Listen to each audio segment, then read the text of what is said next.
우리 인사들 나누시겠습니다. 또 영상으로 예배 드리신 분들도 함께 인사를 나누시겠습니다. 주님의 이름으로 환영합니다.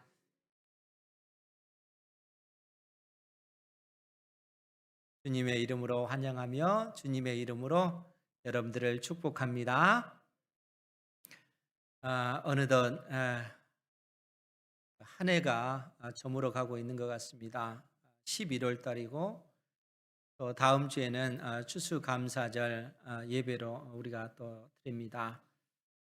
추수감사절 예배를 드리면 뭐 거의 한 해가 다 간 것 같은데 또 한 해 동안 하나님께서 우리에게 베푸신 그 은혜에 감사하며 우리가 또 예배를 드려야 될 줄 믿습니다. 특별히 오늘 그 말씀 자체가 추수감사절과 같은 그러한 배경 속에 주어진 말씀입니다. 더구나 북이스라엘 백성들 그들이 이제 초막절 절기 추수를 끝내고 그로 인해서 감사하며 그들이 그로 인하여 즐거워하는 그러한 모습 가운데 하나님께서 주신 말씀입니다. 그런데 오늘 그 말씀을 보면 우리가 또 깊이 생각하게 하는 그런 말씀을 하나님께서 말씀하시는데 9장 1절 말씀에 보면 이스라엘아 너는 이방 사람처럼 기뻐 뛰놀지 말라. 내가 음행하여 내 하나님을 떠나고 각 타작 마당에서 음행의 값을 좋아하였느니라. 그러니까 이스라엘 백성들이 추수를 끝내고 나서 그로 인하여 이제 타작마당에서 즐거이 하며 또 기뻐하는 그러한 그 모습을 지금 보여주고 있는데 오히려 하나님께서는 뭐라고 말씀하시냐면 이스라엘아 너는 이방 사람처럼 기뻐 뛰놀지 말라라고 그렇게 말씀하고 있습니다. 여러분 생각을 해보십시오. 한 해 동안 어떤 열심히 노력을 해서 풍년이 들었고 이 풍년된 그 곡식을 수확했을 때 누리는 그 기쁨이 얼마나 크겠습니까? 여러분들 월급날 월급을 받으면 기분이 좋잖아요. 그거와 같이 이스라엘 백성들은 또 한 해의 그 농사를 거두어들이고 그로 인한 어떤 그 기쁨이 큰 것이죠. 그런데 그러한 어떤 이스라엘 백성들을 향하여 너희들은 이방인들처럼 뛰놀지 말라. 이방인들처럼 즐거워하며 이방인들처럼 기뻐하며 즐거워하는 그러한 모습을 보이지 말라라고 오히려 하나님께서 그들을 책망하십니다. 그런데 하나님께서는 그냥 책망하시는 그러한 이유가 없잖아요. 거기에는 분명한 이유가 있는데 하나님께서 그들의 죄를 뭐라고 지적을 하시냐면 내가 음행하여 내 하나님을 떠나고 각 타작 마당에서 음행의 값을 좋아하였느니라 이렇게 말씀하고 계시다는 거예요. 그러니까 이스라엘 백성들이 하나님 앞에 음행을 하였고 이스라엘 백성들이 음행의 그 값을 받은 그것으로 인해서 너희들이 그 즐거워한다는 겁니다. 그러니까 지금 이스라엘 백성들이 하나님 앞에 순결한 그런 모습이 아니라 음행을 하고 음행을 한 그 대가로 값을 받았는데 그 값으로 인해서 너희들이 즐거워하고 있다라고 이야기하는 것입니다. 즉 이 말씀은 하나님께서 하나의 어떤 그 비유를 들여서 지금 설명하시는 것입니다.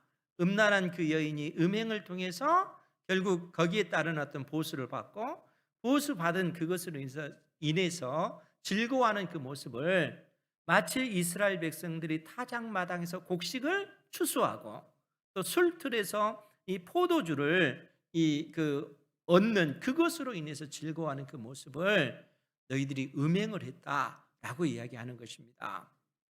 그럼 왜 하나님께서 이렇게 말씀을 하시는 걸까요? 그것은 이미 호세아 선지자를 통해서 이스라엘 백성들에게 그들의 죄를 지적한 문제입니다.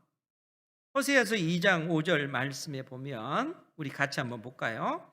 호세아서 2장 5절 말씀에 보면 그들의 어머니는 음행하였고 그들을 임신했던 자는 부끄러운 일을 행하였나니 이렇게 언급하고 있습니다. 여기서 그들의 어머니는 이스라엘 백성을 상징하고 있는 것입니다.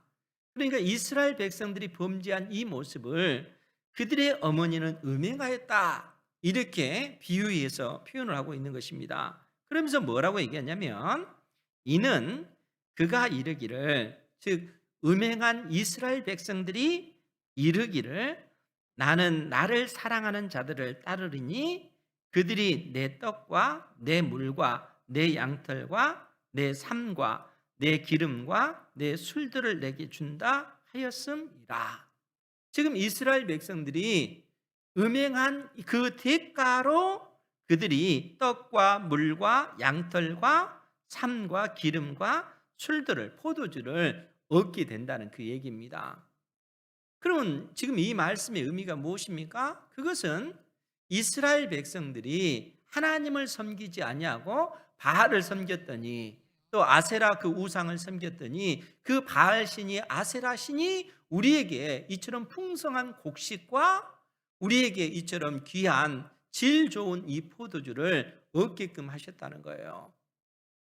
지금 이스라엘 백성들이 하나님 대신에 바알을 섬기고 아세라 신을 섬긴 이 대가로 그들이 이처럼 풍년을 얻게 됐다는 것입니다. 많은 곡식을 얻게 되었다는 것이죠. 그것이 지금 이스라엘 백성들의 그 모습인 것입니다. 하나님께서 주신 것이 아니라 바알과 아세라 신이 우리에게 이처럼 귀한 곡식과 귀한 포도주를 얻도록 그렇게 은혜 주셨다, 이렇게 얘기하고 있는 거예요. 그런 이스라엘을 향해서 오늘 하나님께서 뭐라고 말씀하십니까? 여러분, 이 말씀을 정말 우리가 잘 생각을 해야 돼요. 왜 그렇습니까? 하나님께서 실상 모든 것을 다 우리에게 주셨잖아요. 하늘과 땅을 창조하시고 그 안에 있는 모든 만물을 지으시고 우리 인생들이 그 세상 속에서 살아갈 수 있는 모든 환경을 다 주셨다는 거예요. 우리 개인의 삶이, 우리의 그 가정의 삶이 이 땅에서 복을 누리고 그 형통하게 살아갈 수 있는 은혜를 하나님께서 주신 것입니다. 그런데 이스라엘 백성들은 뭐라고 얘기하는 거예요? 하나님이 주신 것이 아니라 바알 신이, 아세라 신이 우리에게 이 모든 것을 주었다라고 이야기하고 있는 것입니다. 그런 이스라엘을 향해서 하나님께서 뭐라고 그들의 죄를 지적하십니까? 그래서 호세아서 그 2장 8절 이하의 말씀에 보면 하나님께서 그렇게 말씀하시잖아요. 8절 말씀에 보면 곡식과 새 포도주와 기름은 내가 그에게 준 것이요 그들이 바알을 위하여 쓴 은과 금도 내가 그에게 더하여 준 것이거늘 그가 알지 못하도다. 이스라엘 백성들이 알지 못하도다. 여러분, 하나님께서 이스라엘 백성들에게 풍성한 곡식을 주셨고 새 포도주를 주셨고 기름을 하나님께서 이스라엘 백성들에게 주셨는데 그러한 사실을 이스라엘 백성들은 알지 못한다는 거예요. 심지어 이스라엘 백성들은 하나님께서 주시는 그 복을, 그 재물을 가지고 바알의 제단을 만들고 이 아세라 그 신을 만들고 이런 악을 자행하는 거예요. 하나님께서 주시는 그러한 어떤 재물을 이용해서 오히려 우상을 만들고 그 우상을 섬기면서 이 우상이, 이 바알 신이, 이 아세라 신이 우리에게 이러한 은혜를 주셨다. 이 땅에 풍년이 들게 해서 우리가 행복한 삶을 살게끔 했다라고 이스라엘 백성들이 영광을 하나님께 돌리지 아니하고 오히려 우상들에게 돌리는 이런 죄를 그들이 범하고 있다는 거예요. 여러분, 이것이 지금 호세아 당대의 이스라엘 백성들의 그 모습이라는 것입니다. 예전에도 여러분들에게 말씀을 드렸지만 신명기 8장을 통해서 하나님께서 이스라엘 백성들에게 경고하신 내용이 뭡니까? 너희들은 나를 결코 잊지 말아라. 여호와 하나님을 절대 잊지 마라. 여호와 하나님을 잊지 말라는 거예요. 여호와 하나님을 잊는다는 그 얘기가 뭡니까? 하나님께서 이스라엘 백성들을 출애굽시키셔서 약속의 땅 가나안 땅에 들여보내셨다는 거예요. 그 가나안 땅에는 젖과 꿀이 흐르는 땅, 그 땅이라고 했잖아요. 그 땅에는 시냇물이 있고 분천이 있고 끊어지지 가뭄에도 그 샘솟는 그 물이 있는 그 땅이라는 거예요. 밀과 보리의 소산지라고 했잖아요. 수많은 그러한 열매 맺는 그러한 나무들, 석류나무, 무화과 나무, 오늘 그 본문에 등장하는 이 포도나무, 이 포도나무에서 얼마나 포도 농사가 이 이스라엘 평원에서 잘 되냐면은 그야말로 극상품의 포도가 재배되는 그 땅이라는 거예요. 하나님께서 이 땅을 이스라엘 백성들에게 주십니다. 그러면서 뭐라고 얘기합니까? 너희들이 그 땅에 들어갈 때 그 땅에서 너희들이 행복하게 살기를 원한다. 좋은 집을 짓고 또 너희들의 어떤 너희들이 먹고 배부르고 너희들의 어떤 그 소떼들 양떼들이 번성하고 은금이 증식되기를 바란다. 그런데 하나님께서 염려하신 것이 뭡니까? 너희들이 배가 부르고 그렇게 풍성하게 살 때 나를 잊어버릴까 염려하노라. 무엇을요? 그 모든 것을 하나님께서 주셨다는 사실을 잊어버릴까? 그걸 염려하노라. 하나님께서 그렇게 경고하셨잖아요. 그런데 이스라엘 백성들은 지금 어떻습니까? 그것을 잊어버렸을 뿐만 아니라 오히려 그러한 모든 복을 하나님께서 주신 것이 아니라 바알신이, 아세라신이 나에게 줬다. 이렇게 그들은 생각하고 있는 거예요. 사랑하는 성도 여러분, 오늘날 여러분들은 어떠십니까? 하나님께서 여러분들에게 그 모든 은혜와 복을 주신 줄 믿으시기 바랍니다. 하나님께서 우리에게 다 주셨다는 거예요. 하나님께서 천지를 창조하시고 우리 인생이 살 수 있는 모든 환경을 주신 것입니다. 하나님께서 여러분들에게 건강을 주셨고 하나님께서 여러분들에게 직장을 주셨고 하나님께서 여러분들이 사업할 수 있는 재능도 주셨다는 거예요. 우리 인생이 이 땅에서 행복하게 살아갈 수 있는 그 모든 삶의 환경을 하나님께서 은혜로 우리에게 주신 것입니다. 하나님께서 은혜로 이스라엘 백성들에게 그러한 복을 내려주신 거예요. 그런데 그들은 어때요? 그 은혜를 망각하고 그들이 누렸던 그 모든 그 복을 바알과 아세라에게 그 영광을 돌리면서 타작마당에서 그들이 즐거이 기뻐하며 뛰노는 그런 모습을 보여주고 있다는 거예요. 그것은 이방인들의 그 모습이라는 거예요. 하나님께서 그러한 이스라엘 백성들을 향하여 경고하시면서 책망하시면서 오늘 그 말씀을 주시는 것입니다. 오늘 9장 2절 말씀에 보면 타작마당이나 술틀이 그들을, 즉 이스라엘 백성들을 기르지 못할 것이며 새 포도주도 떨어질 것이다 라고 이렇게 말합니다. 여러분, 타작마당에서 곡식을 거둬들이잖아요.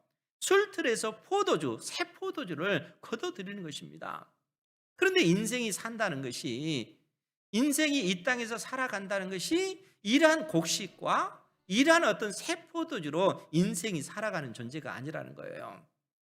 우리 인생이 그렇다는 겁니다. 하나님의 은혜로 사람이 살아가는 것이지 우리 눈에 보이는 그 식량을 통해서 우리 인생이 살아가는 것이 아니라는 거예요.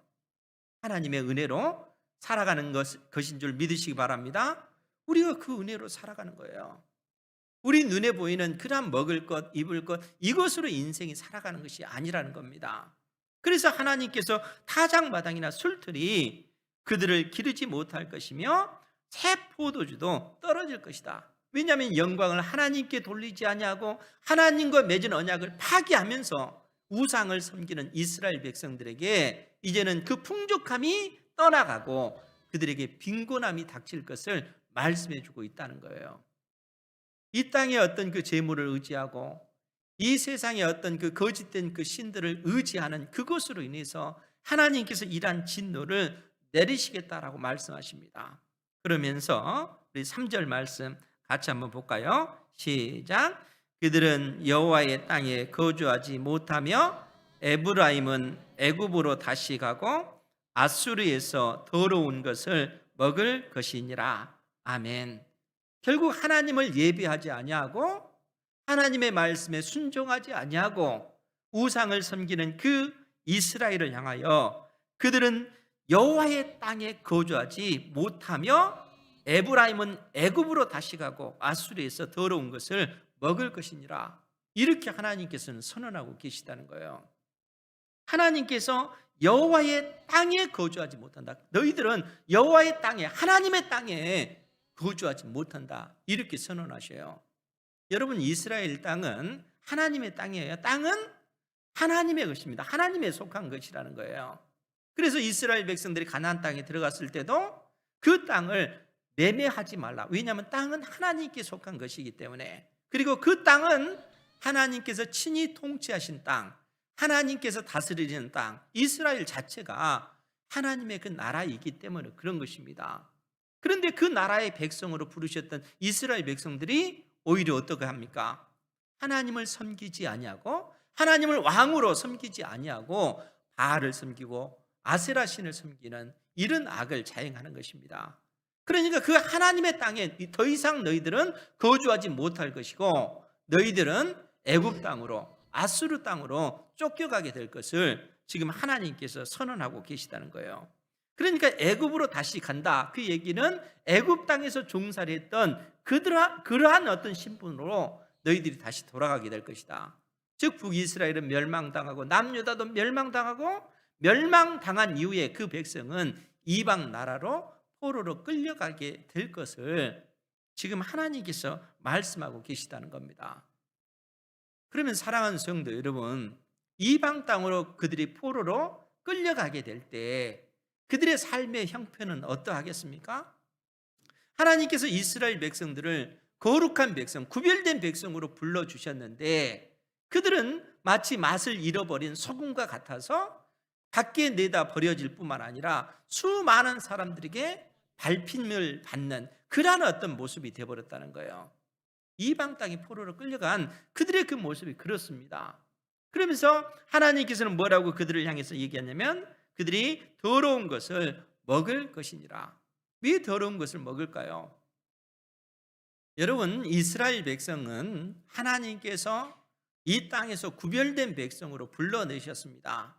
구별된 백성으로 부르셨다는 것은 그들의 모든 삶이 하나님 앞에 구별되이 드려지는 그러한 삶이 되어져야 된다는 거예요.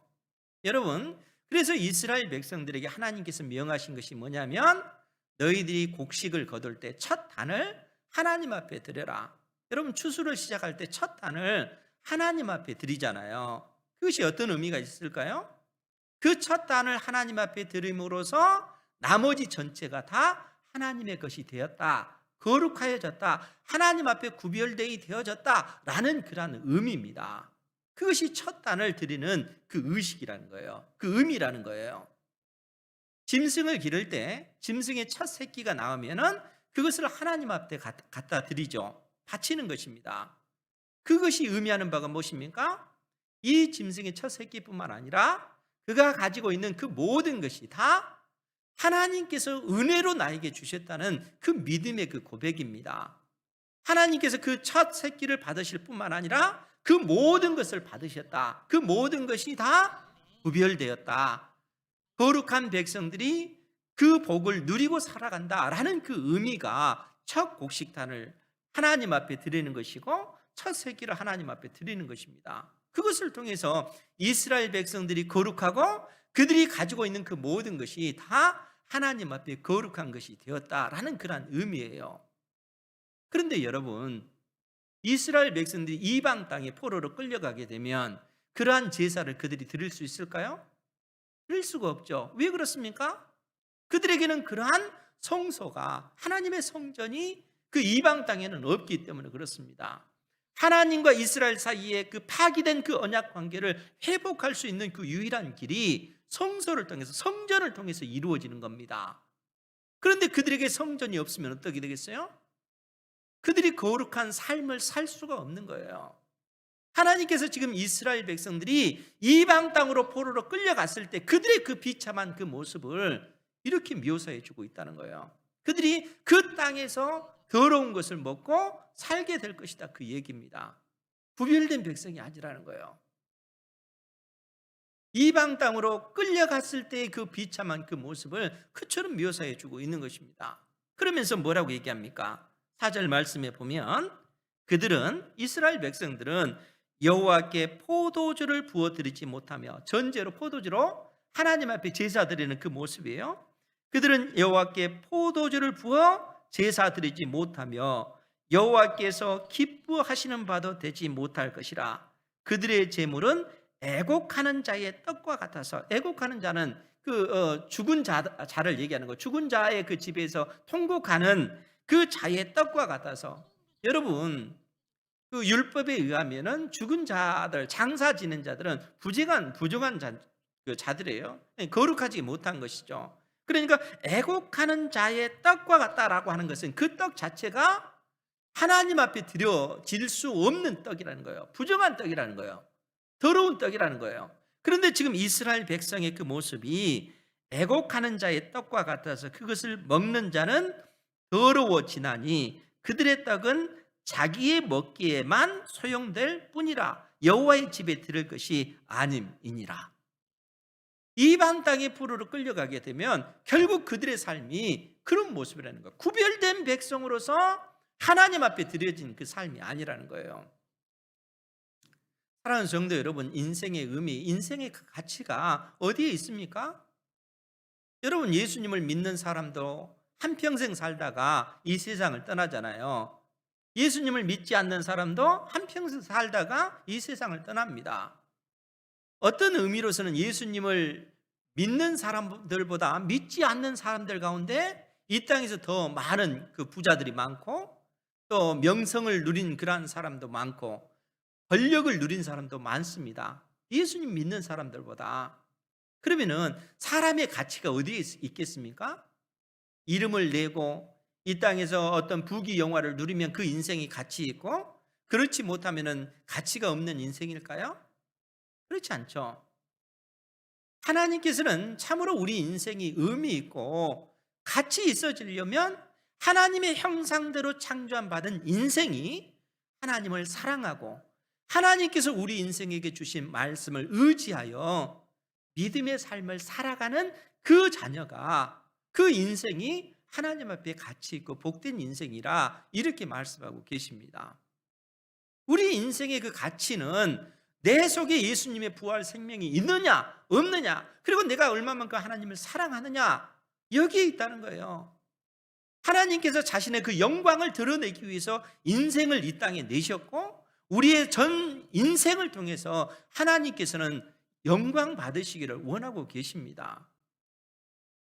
하나님께서 우리에게 주신 그 부활 생명이 없다면은 우리의 인생은 이 땅에서 아무리 명예를 누리고 또 권력을 누리고 사람들이 알아준다 할지라도 그 인생은 무가치한 것입니다. 그러나 사람들이 나를 알아주지 못하는 그러한 연약한 가운데 있다 할지라도 내 속에 예수님의 부활 생명이 있으면 그 인생은 가치 있는 것입니다.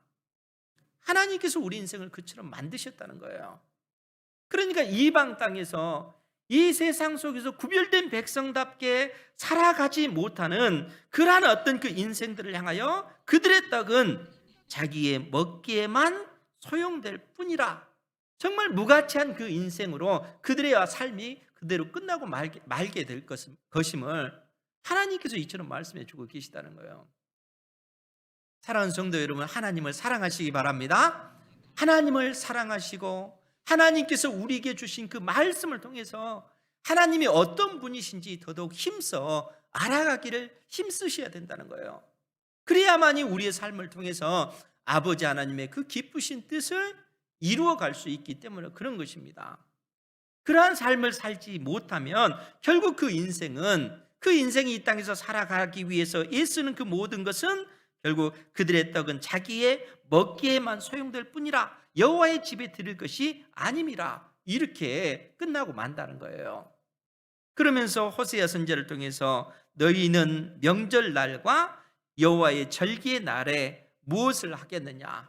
여러분, 이방 땅에 포로로 끌려간 그 백성들이 하나님께서 명하신 그 절기에 그들이 할 수 있는 일이 뭐겠습니까?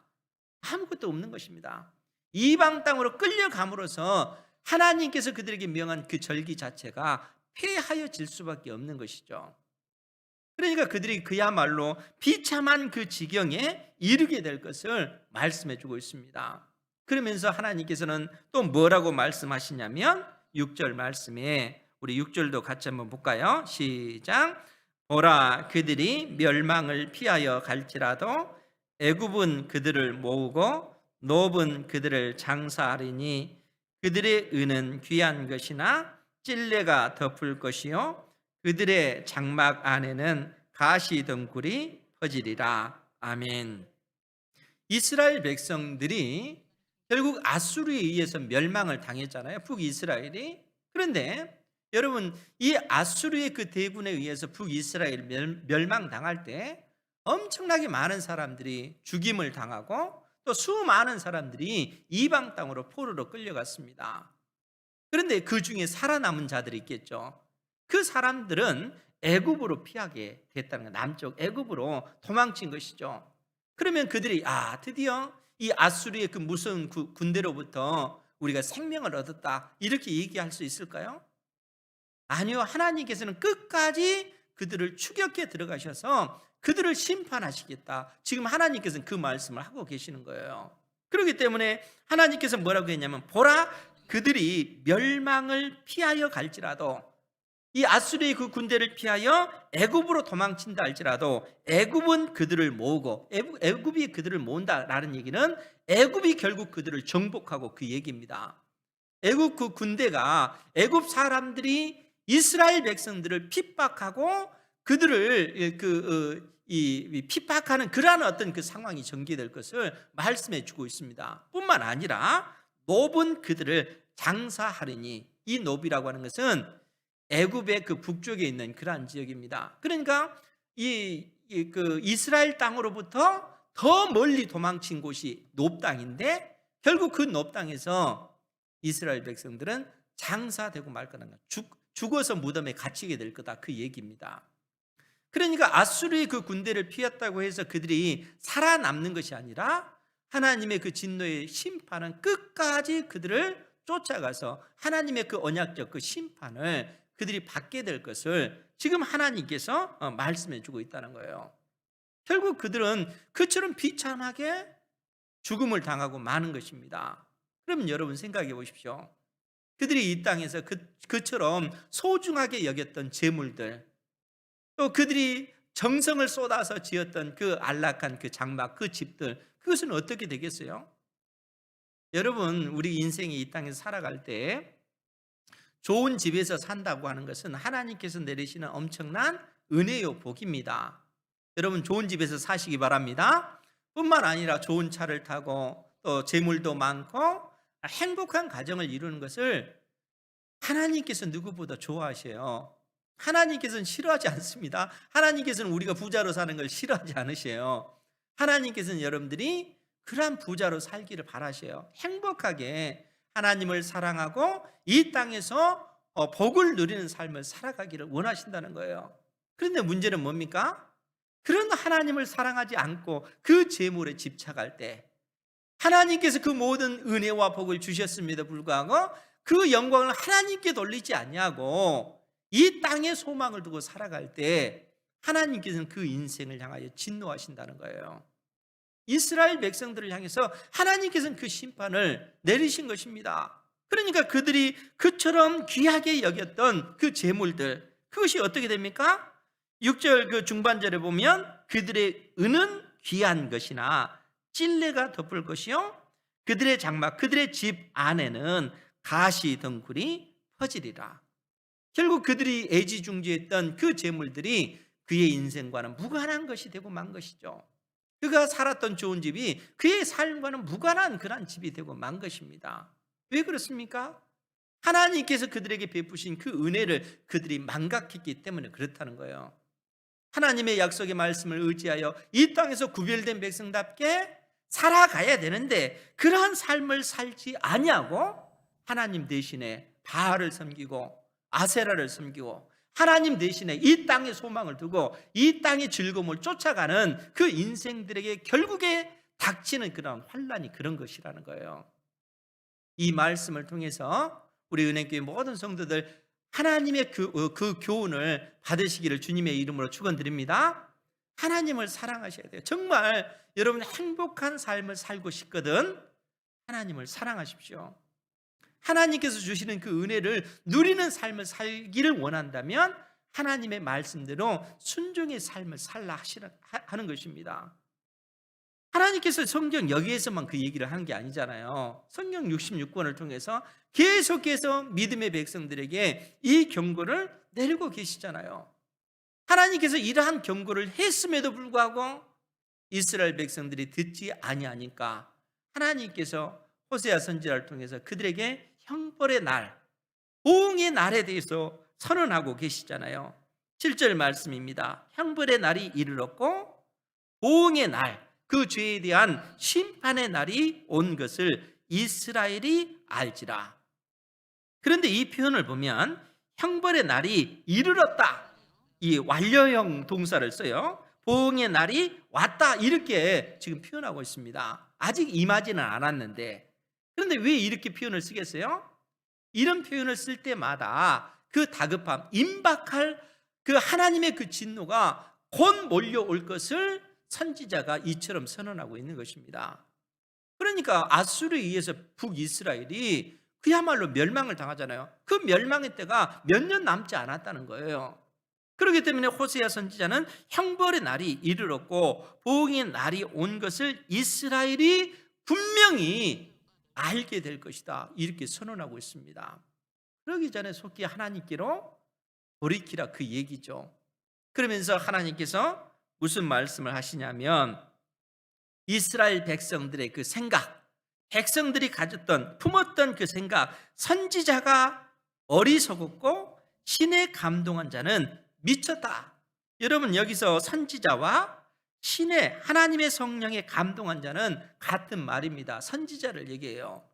그러니까 이스라엘 백성들이 선지자를 향하여, 호세아 선지자를 향해서 외치는 말이 뭐냐면 선지자가 어리석다, 이처럼 풍요로운 시대에 어떻게 그러한 어떤 진노가 임한단 말인가, 이렇게 얘기하는 겁니다. 뿐만 아니라 신에 감동한 자가 미쳐버렸구나, 이렇게 얘기하는 거예요. 왜 그러겠어요? 자기들에게 좋은 소리를 하지 않고 심판의 말을 하기 때문에 그렇습니다. 자기들이 듣기 싫은 소리를 이 선지자가 외치기 때문에 그렇다는 거예요. 그러면서 성경이 그러한 어떤 그 이스라엘 백성들을 향하여 뭐라고 얘기를 하냐면 이는 내 죄악이 많고 내 원함이 원한이 큼이니라. 즉 이 말은 이스라엘 백성들이 선지자를 향하여, 참 선지자를 향하여 가진 그 적대적인 그 마음을 이렇게 표현하고 있는 거예요. 왜냐하면 참 선지자들은 그들의 죄를 지적하고 하나님께로 돌이키지 아니하면 하나님께서 너희들을 진노하시고 심판이 너희들에게 이를 것이다, 이렇게 외치기 때문에 자기들에게 듣기 싫은 소리를 하니까. 그래서 이스라엘 백성들이 선지자가 미쳤다, 선지자가 어리석은 소리를 한다, 이렇게 얘기한다는 거예요. 그들의 죄가 그만큼 크고 그만큼 넓다는 사실을 그들은 깨닫지 못하는 것이죠. 그러면서 오히려 적개심을 가지고 참 선지자를 대적하고 핍박하고 있는 그러한 그 모습을 보여주고 있습니다.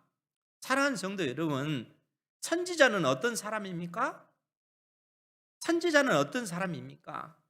그래서 하나님께서 선지자가 누군가에 관해서 말씀하십니다.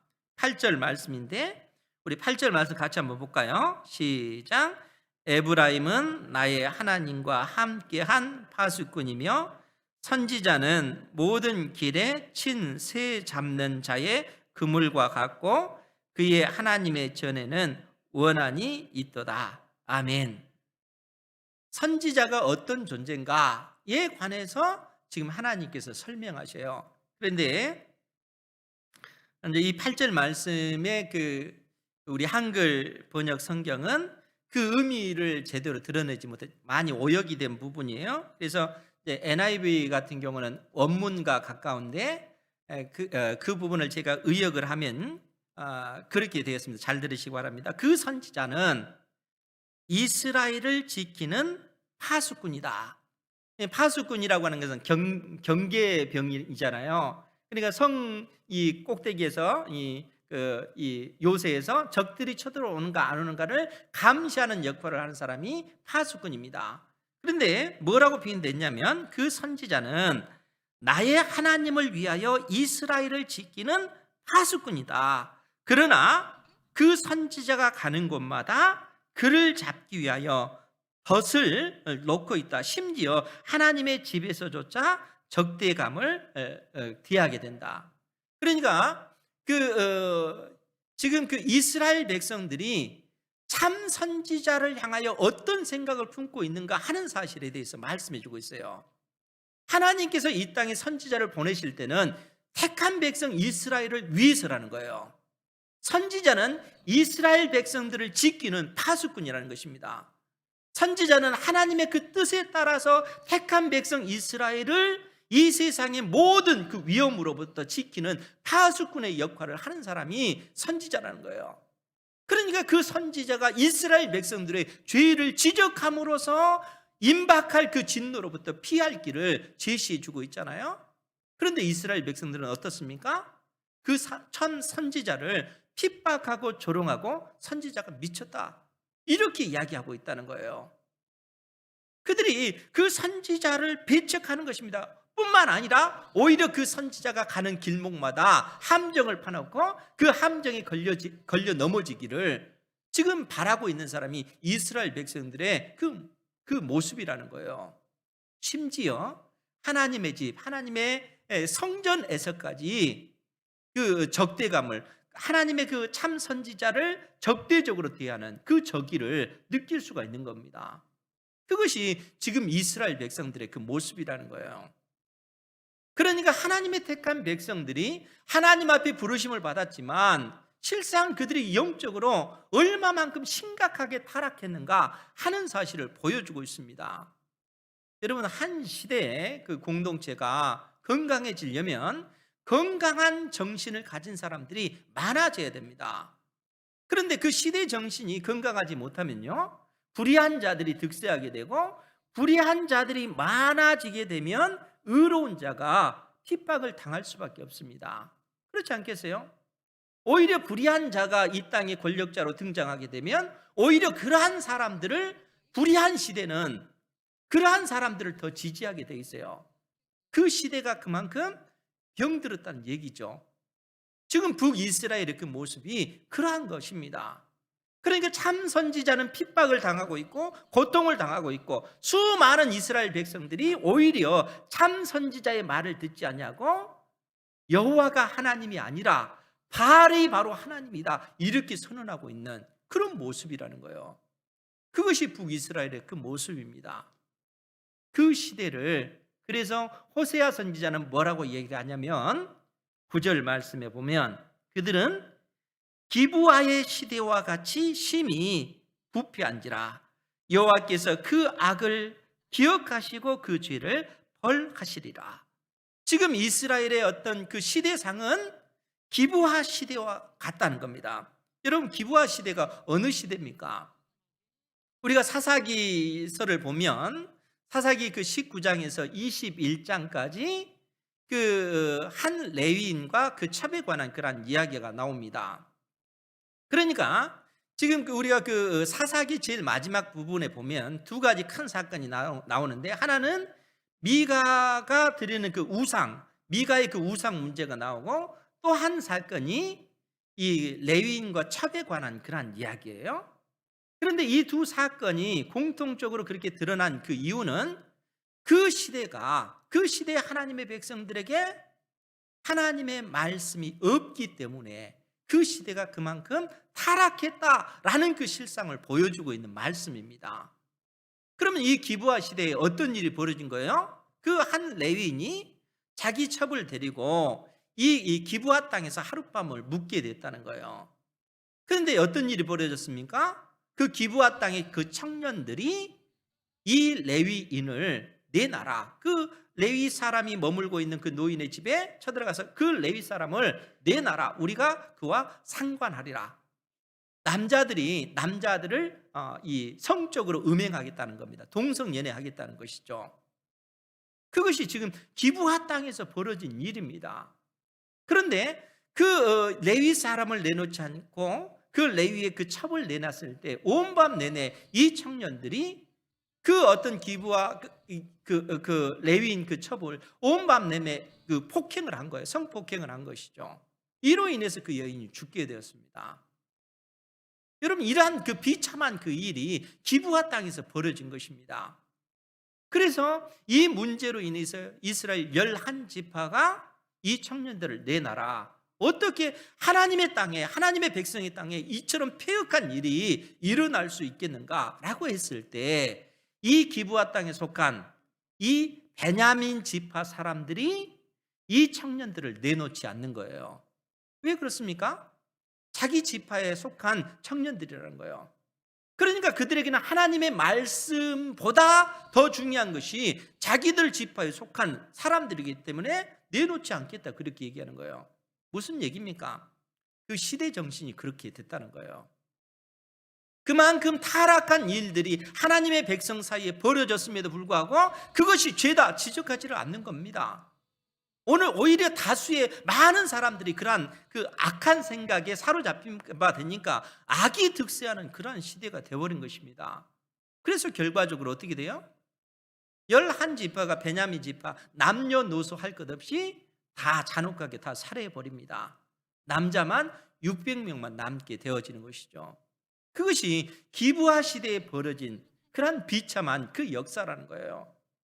지금 현재 북이스라엘의 그 역사가 그런 상황이라는 거예요. 영적으로 심각하게 타락한 시대, 그 시대 정신이 악한 자들의 그 시대 정신에 의해서 수많은 사람들이 오염되었고, 그래서 그 오염된 그런 생각을 가진 사람들이 득세하다 보니까 그 시대가 무너져 가고 있는 그런 비참한 그 상황이라는 거예요. 여러분, 구별된 백성이 백성답게 살지 아니하면 어떻게 하겠습니까?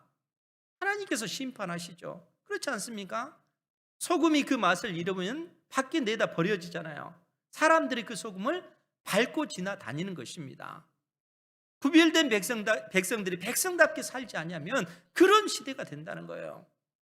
그래서 하나님께서 호세아 선지자를 통해서 그들은 기브아의 시대와 같이 심히 부패한지라 여호와께서 그 악을 기억하시고 그 죄를 벌하시리라, 심판하시겠다는 거예요. 임박한 그 진노가 그들 가운데 임하는 것입니다. 돌이키지 아니하니까 결국 아수르에 의해서 북이스라엘이 완전히 쑥대밭이 되고 마는 것입니다. 그 진노를 받고 마는 것이죠. 여러분, 오늘 하나님께서 우리에게 주신 이 말씀의 의미가 무엇입니까? 단순하잖아요. 하나님의 그 백성들이 하나님을 사랑하는 것입니다. 그런데 우리가 온전히 하나님을 사랑하지 못하는 그 이유가 뭡니까? 어떻게 해서 이 호세아 당대 이스라엘 백성들의 그 어떤 그 상황, 영적으로 그처럼 타락한 시대가 될 수 있겠습니까? 어떻게 기브아 시대에 이 동성애가 횡행하고 또 그 잔혹하게 사람을 죽이는 이러한 어떤 시대가 될 수가 있겠습니까? 결국 그들에게 하나님의 말씀이 없기 때문에 그렇다는 거예요. 하나님의 말씀이 없기 때문에, 진리가 없기 때문에 사람들이 자기 소견에 옳은 대로 행동하는 것입니다. 그러한 사회는 부패한 사회입니다. 그러한 사회는 무너질 수밖에 없어요. 그러니까 이 나라 대한민국이 건강해지려면 먼저 교회가 건강해져야 돼요. 여러분들이 하나님을 알고 하나님의 말씀을 통해서 이 땅에서 구별된 백성답게 사는 도리가 무엇인지 배워나가야 되는 것입니다. 뿐만 아니라 여러분들의 모든 삶의 그 영역에서, 여러분들이 살아가는 삶의 영역에서 하나님의 통치가 임할 수 있도록 여러분들이 믿음으로 그 삶을 살아가야 되는 것입니다. 그러할 때 이 나라, 이 민족이 소망이 있는 거예요. 그렇게 살아갈 때 한국 교회가 소망이 있는 것입니다. 그러할 때 우리 은행교회도 소망이 있는 것입니다. 우리가 그러한 삶을 살아가지 못한다면 그야말로 암흑의 그 시대가 도래할 수밖에 없어요. 우리가 바로 서 있지 못하면 다음 세대에 하나님의 말씀이 흘러내려갈 수가 없습니다. 하나님께서 오늘 우리를 부르신 그 이유, 우리 인생이 이 땅에서 참으로 의미 있고 가치 있어지려면 어떻게 살아야 되는가? 그것은 하나님을 사랑하는 것입니다. 하나님의 말씀을 사랑하고 말씀을 통해서 하나님이 어떤 분이시고 나 자신이 하나님 앞에 어떤 존재인지 날마다 깨달아 알아가야 되는 것입니다. 우리가 영적으로 하나님의 말씀으로 풍성해지면 그 진리가 우리를 자유케 할 것이고, 그 진리의 말씀이 우리를 행복하게 할 것이고, 그 하나님의 그 은혜와 그 복이 우리의 삶을 풍성하게 살아가도록 하나님께서 은혜를 베풀어 주신다는 것입니다. 이 은혜를 사모하시기 바랍니다. 이 은혜를 사모하시고 하나님의 말씀을 붙드시고 매일매일 믿음의 삶을 살아감으로 여러분들의 인생을 통해서 아버지 하나님의 그 거룩함이 드러날 수 있도록 여러분들이 기도하시고 영광을 하나님께 돌리는 은혜가 있기를 주님의 이름으로 축복합니다. 기도하겠습니다. 거룩하신